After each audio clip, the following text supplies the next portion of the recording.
Wow! Lamig ng panahon natin ngayon, mga busing. Dito sa amin, ang mga puno ng kahoy ay parang mga sayaw ng sayaw sila.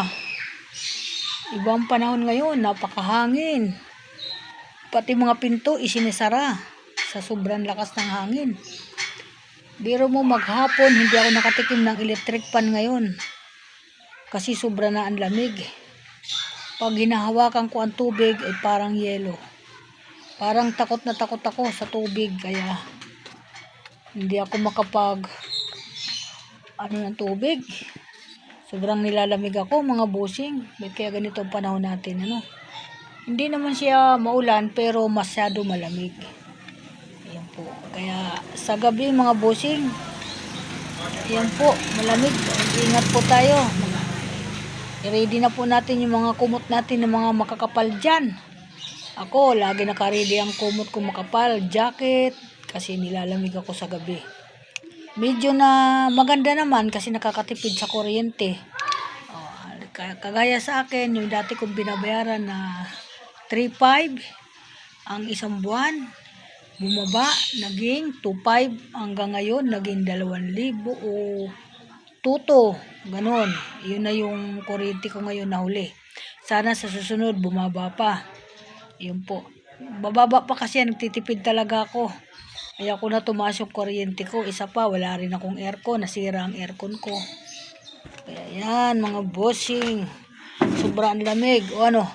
Yan, dali mo yung upuan doon. Mag-ano ka dito? Dun. Pahinga na.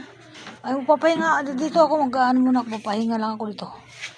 Yan. Lumakas yung katawan ko. Okay na ako. Ay, lumakas. Puro ka lang kain eh.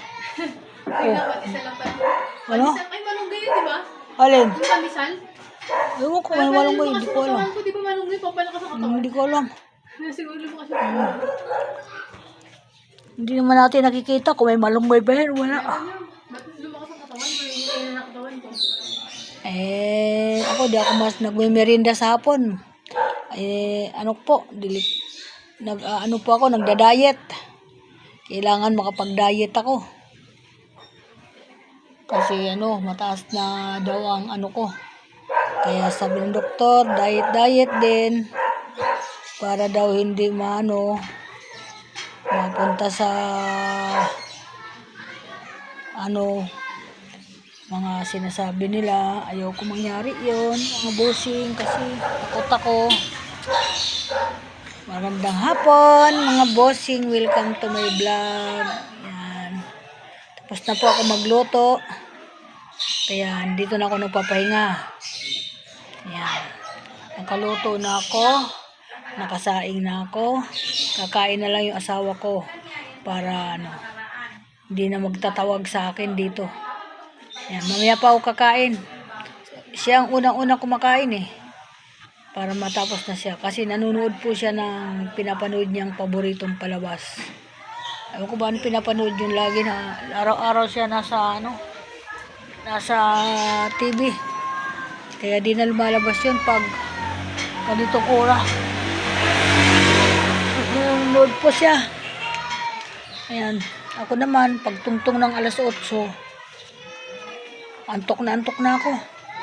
Parang gusto ko na matulog. Gusto ko na ipikit ang mata ko. Yan po. Kaya dati nakakatagal ako dito hanggang alas 10. Ngayon hindi na po. Kasi nga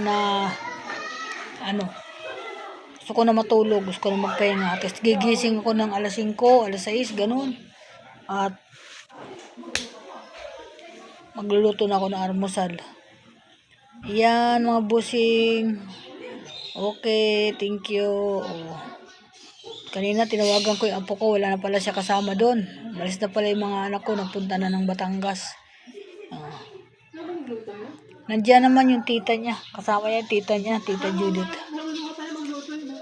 Marunong yun, nag-aaral yun. Ikaw nga di marunong, matanda ka na . Pero wag ako na-trainer. Ako yung matuto ka. Umating ka na pala. Di ka nilalamig? Ayaw ako naka-jacket kasi nakalamig ako. Nilalamig nga ako. Ayos na yung gripo, ayos na. Sino kayo? Ay, di ba, pinapunta ko dito si Junjun. Pumunta. Pumunta na. Pinagalitan ko nga . Thank you. Ayan, bye-bye. Bakit ang tikoy? Gusto